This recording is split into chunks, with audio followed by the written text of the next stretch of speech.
Bonjour, bonsoir chers frères et sœurs, je vous salue, vous qui aimez l'histoire.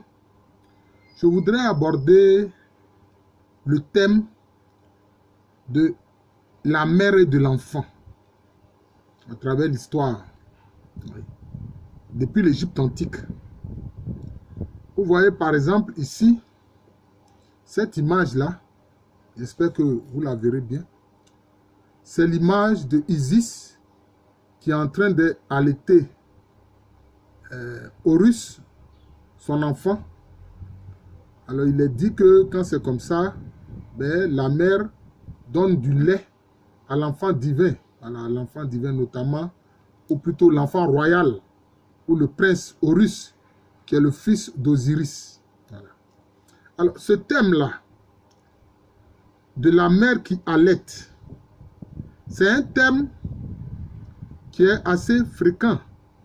C'est assez fréquent dans l'histoire de l'humanité. Vous voyez ici, par exemple, là, hein, c'est la Vierge Noire. Hein, la Vierge Noire. J'espère que vous voyez, voilà, la Vierge Noire et l'enfant divin ici, Jésus. Voilà. Donc, c'est un thème qu'on retrouve comme ça à travers l'histoire. C'est un thème qu'on retrouve à travers l'histoire. Donc, la première image que je vous ai montrée, c'est Isis ou Iset, ou Aset, qu'on retrouve aussi sur le nom de Aïssatou, hein, Aïssatou, qui est en train d'allaiter Horus, qui sera roi, oui, qui est le fils de Iset ou Isis et de Osiris ou Osir. Vous voyez. Mais comme je vous l'ai dit, ce même thème-là se retrouve dans le christianisme. Vous voyez, la mère et l'enfant. Cette même image, quelquefois, on la retrouve sous le nom de Notre-Dame du Perpétuel Secours. Notre-Dame du Perpétuel Secours. Donc, on voit qu'à travers l'histoire, hein, ce thème-là se perçoit. Ça se perçoit. Oui. La mère qui élève aussi l'enfant. Donc, qui porte l'enfant, qui protège l'enfant. Vous voyez. Et une mère qui porte son enfant, bon, ça dit que elle est féconde, elle est source de fécondité. Alors, évidemment, dans le cas qu'on voit ici depuis l'Égypte antique, bon, c'est ça, depuis l'Égypte antique, on voit un peu comme une continuité, hein, de l'Isis noire. L'Isis noire. C'est le thème de la mère et de l'enfant. Mais est-ce que forcément le cas qu'on voit avec le christianisme, avec Maria ou Myriam, la Vierge Marie, et l'enfant Jésus, est-ce que c'est la même chose que Isis et Horus? Je ne suis pas sûr. Mais je veux dire que le thème de la mère et de l'enfant est un thème qui traverse le temps. C'est ce que je vais faire comprendre. Alors, certains, quelquefois, prétendent que le thème de la mère et de l'enfant, notamment de la Vierge Marie et de l'enfant Jésus, bon, c'est comme on appelle une copie, une pâle copie, comme ils disent, du cas de Isis et de Horus, où on voit Isis en train d'allaiter Horus. Vous voyez. Quand même, entre cet événement et le christianisme, il y a des milliers d'années. Et puis, dans les évangiles, en tant que tel, on ne parle pas de la Vierge Marie en train d'allaiter son enfant. Mais c'est des thèmes qui sont revenus tels que la chrétienté a été pratiquée en Europe. Tel que ça a été pratiqué en Europe. C'est de ça qu'il s'agit. C'est de ça qu'il s'agit.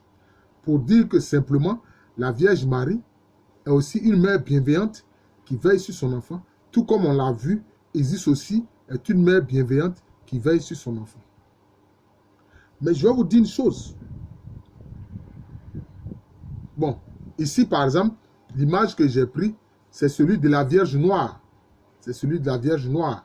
Évidemment, d'autres dans l'iconographie européenne, bon, souvent, c'est une Vierge Marie très claire de peau. et un petit Jésus très clair de peau. Alors qu'on sait que les Juifs, en fait, Hébreux, sont issus d'un brassage de peuple à peau claire et de peuple à peau basanée. Vous voyez. Mais, par exemple, on a vu que dans la Grèce antique, quelquefois Athéna, c'est ce qu'on a appelé Black Athéna. Athéna aussi a été représentée comme une femme noire. Athéna qui est une déesse de la Grèce antique, tout comme Déméter qui a été représentée noire, vous voyez. Noire comme Isis, vous voyez. Noire comme la Madone noire ou la Vierge noire qu'on appelle la Gospa. N'est-ce pas? Notamment, la Vierge noire est très vénérée. Comment je vais dire ça? En Pologne, notamment à Czesnokova. Notamment à Czesnokova, il y a une image de la Vierge noire très vénérée, de la Gospa de Czesnokova en Pologne. Il y a d'autres images de la Vierge noire vénérées un peu partout en Europe, notamment en France, etc. Donc, voilà. Et là, on voit bien que la Vierge Marie est représentée noire et puis l'enfant Jésus est représenté noir. Bon, vous pourrez poser la question, mais comment se fait-il que tantôt la Vierge Marie et l'enfant Jésus sont représentés noirs, tantôt ils sont représentés blancs? Mais écoutez, c'est l'iconographie européenne qui a fait cela. Mais comme je dis, Marie et Jésus étaient des Juifs, un peuple issu de brassage, de noirs, de gens à peau claire et de gens à peau noire. Voilà, c'est ça. Parce qu'il y avait beaucoup de noirs à l'époque, dans le Moyen-Orient, quand les Hébreux quittent l'Égypte pour venir peupler le Moyen-Orient, notamment la Palestine. Et n'oubliez pas qu'en Égypte, ils ont vécu avec le peuple noir des Kemetes. Voilà, c'est cela. Alors, et en outre, dans l'esprit, sans doute, de ceux qui ont conçu toute cette iconographie, tantôt de la Vierge Marie noire, de l'enfant Jésus noir, de la Vierge Marie blanche, de l'enfant Jésus blanc, etc. C'est simplement des archétypes. Souvent, les gens s'attardent sur, oui, sa peau est claire, sa peau est noire, mais en fait, ce n'est pas ça. Ce sont des archétypes. Ce sont des archétypes. Si bien que vous remarquerez les apparitions de la Vierge qui sont attestées. Mais la Vierge prend toutes sortes de couleurs de peau. Ah oui, ça, je vous le dis. Elle prend toutes sortes de couleurs de peau. Hein? La Vierge de Guadalupe, elle est comment? Elle s'est présentée comme une Amérindienne. Elle a le visage d'une Amérindienne avec un peau pas totalement clair, pas totalement basané. Vous voyez? Donc c'est cela. C'est pour dire quoi? Elle est comme un archétype. Voilà, c'est comme un archétype.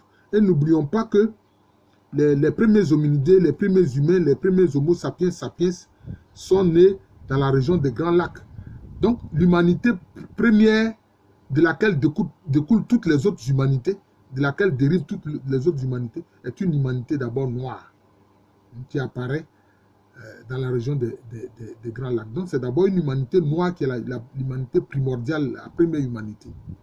Et comme Jésus est un archétype, Marie est un archétype, donc on le représente comme un humain, on les représente comme des humains qu'on voit, qui peuvent être représentés de différentes façons. Donc les gens les représentent selon leur modèle, c'est tout. Selon leur modèle. Le chinois ou le japonais va représenter la Vierge Marie avec les traits d'une asiatique et de l'enfant Jésus avec les traits d'un enfant asiatique. Ça ne change rien parce que je dis que ce sont des archétypes. C'est cela en fait les faits, ce sont des archétypes, c'est ça qui compte. Et même dans les autres parties de l'Afrique, hormis le cas de l'Égypte que nous avons vu avec Isis et Horus. Chez les Akans par exemple, le thème de la mère et de l'enfant, ils appellent ça Obata. Là aussi, on représente, on fait des statues ou des statuettes où on voit une femme, même chose comme en Égypte antique, qui allaite son enfant ou qui porte l'enfant dans ses bras. Les Akans appellent ça Obata. Bon, le peuple Akan le plus connu, je le répète, c'est le peuple Ashanti. Obata, cela veut dire Oba, l'enfant, Ta, élevé. Mais Oba aussi peut dire la mère. Ta, c'est-à-dire donner l'éducation, élever.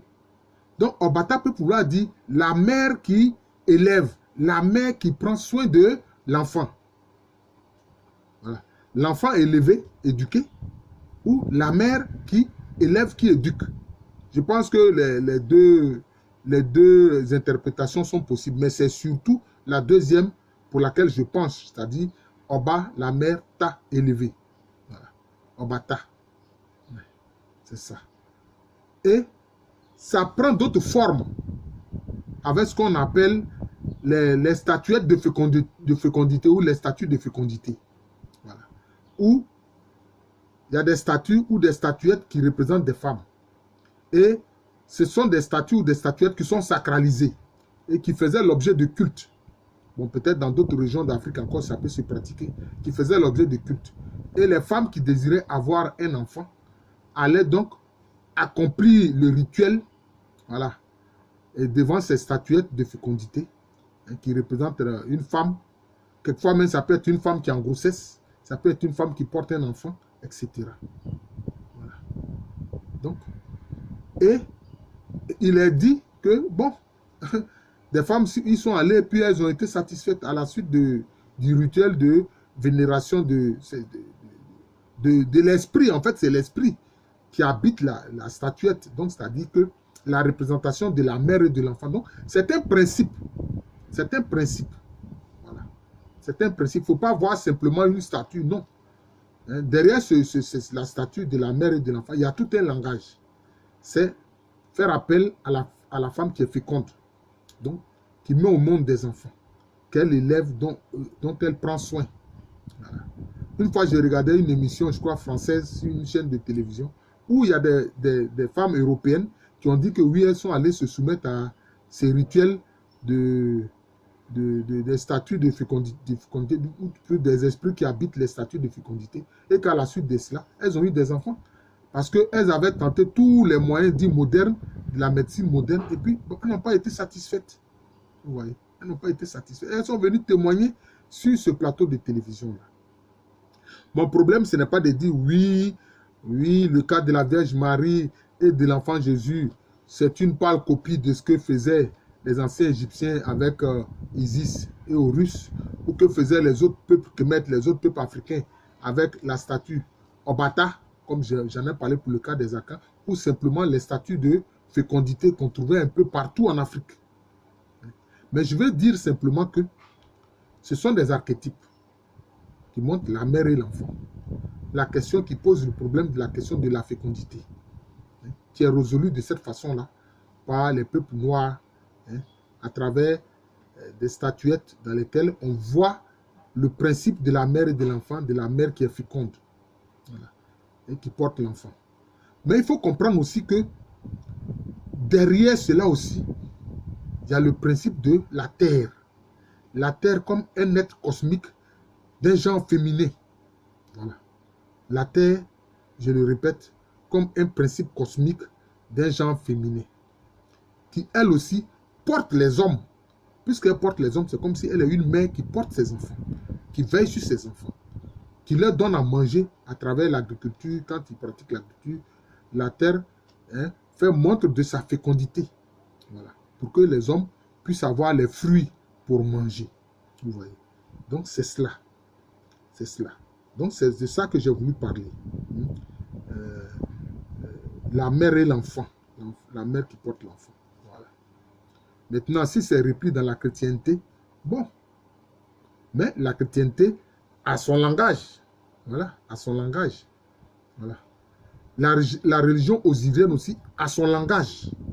Mais, dans les deux, comme dans d'autres pratiques spirituelles africaines, on a toujours le thème de la mère et de l'enfant, ou la mère qui porte l'enfant. C'est cet aspect-là qui m'intéresse. Voilà. Dire que celui-ci a repris une autre chose, bon. Mais vous savez que il y a des idées comme ça qui traversent le temps et l'espace. Des idées qui traversent l'histoire. C'est comme ça. La mère et l'enfant, bon. C'est un thème qui concerne tous les peuples de la terre. Voilà. La mère et l'enfant, c'est un peu qui concerne tous les peuples de la terre. S'il n'y avait pas la mère et l'enfant, ben, l'humanité disparaîtrait. Vous voyez. Donc c'est un thème qui est vraiment universel. Voilà. Mais certains l'ont mis en exergue, notamment les anciens Égyptiens et les autres Africains noirs. Et aussi, on le voit dans le cas du christianisme, notamment de la chrétienté, tel qu'on l'a vu avec l'Église catholique et avec l'Église orthodoxe notamment. Bon, voilà, donc c'est cela. Je vous remercie, je suis le professeur Alou Kwame René, professeur titulaire d'histoire à l'université Félix Houphouët-Boigny, université qui est à Abidjan. C'est dans le quartier de Cocody. C'est en Côte d'Ivoire, un pays situé en Afrique de l'Ouest. Je sais que mes frères, qui sont des peuples qui se disent peuples kamites, hein, qui mènent le combat kamite, ils vont dire que je n'ai pas osé dire que le cas de la chrétienté, de la mère et de l'enfant, de la Vierge Marie et de l'enfant, que c'est une tricherie de ce que faisaient les anciens Égyptiens, notamment de Isis et de Horus. Mais moi, je dis, il faut comprendre une chose, le thème de la mère et de l'enfant, ça traverse l'histoire. Alors donc, qu'est-ce qu'on va dire? On va dire par exemple que les Akans aussi, qui ont cette représentation de l'Obata, la mère qui donc élève l'enfant, qui est aussi l'enfant entre ses bras, qui élève l'enfant. Vous avez dit quoi? C'est aussi une pâle copie de ce que faisaient les anciens Égyptiens? Non. Parce que les anciens Égyptiens, ils viennent d'où? Ils viennent du sud. C'est pour ça que leur roi s'appelle Nessout. Voilà. Celui qu'on appelle improprement le pharaon là, c'est le Nessout, celui qui vient du sud. Voilà. Voilà, donc c'est ça. Donc c'est ça, c'est une transmission. Il y a des transmissions culturelles. Et le fait qu'il y ait une transmission culturelle, mais ce n'est pas mauvais. Hein? Les transmissions culturelles, comme quoi la culture circule entre les peuples. Hein? Les savoir-faire, hein? Les connaissances circulent. Donc c'est comme ça. Vous voyez, c'est comme ça. Donc c'est comme ça. Vous allez dire quoi? Une belle voiture japonaise ou bien chinoise, vous allez dire, ah, ils ont triché, je ne sais pas moi. La première voiture qui est conçue par, je ne sais pas moi, Ford, non. Sans publicité, non. Mais c'est un savoir qui est transmis. Voilà, simplement, c'est un savoir qui est transmis. Et aussi qui devient alors un héritage de toute l'humanité. Voilà. Il faut avoir une vue beaucoup plus large, ne pas avoir une vue obtuse. Voilà, donc c'est cela. Le thème de la mère et de l'enfant. Donc j'enseigne à l'université de Cocody, c'est en Côte d'Ivoire, un pays situé en Afrique de l'Ouest. Merci encore et bonne journée à tous.